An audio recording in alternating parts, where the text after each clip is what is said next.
नमस्कार, आपण पाहत आहात ABB मराठी. सत्य हीच आमची ओळख.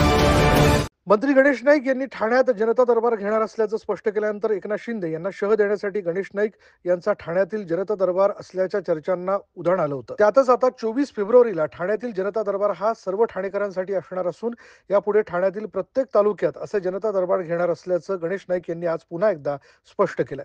राज्यातील प्रत्येक मंत्र्याने प्रत्येक तालुक्यात जाऊन जनता दरबार घ्यावा असं आवाहन देखील यावेळी मंत्री गणेश नाईक यांनी केलं असून त्यांच्या या जनता दरबारमुळे पुन्हा एकदा शिवसेना आणि भाजप यांच्यात ठाण्यात कोल्ड वॉर सुरू होणार असल्याचं चित्र आहे.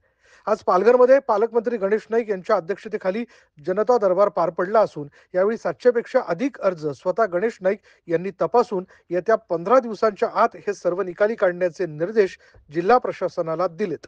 नाही, ठाणे जिल्ह्यासाठी आहे तो. म्हणजे आता तिथे ज्यांची अर्जन्सी आहे त्या लोकांनी ठाण्यात यावं, त्या जनता दरबारामध्ये निवेदनं द्यावीत.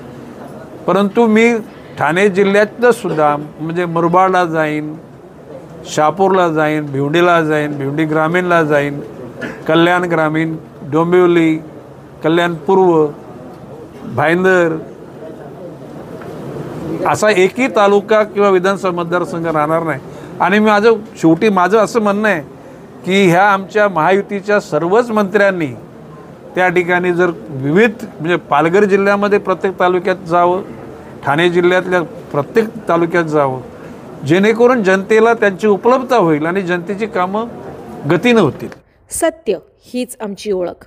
आपण पाहत आहात ABB न्यूज मराठी.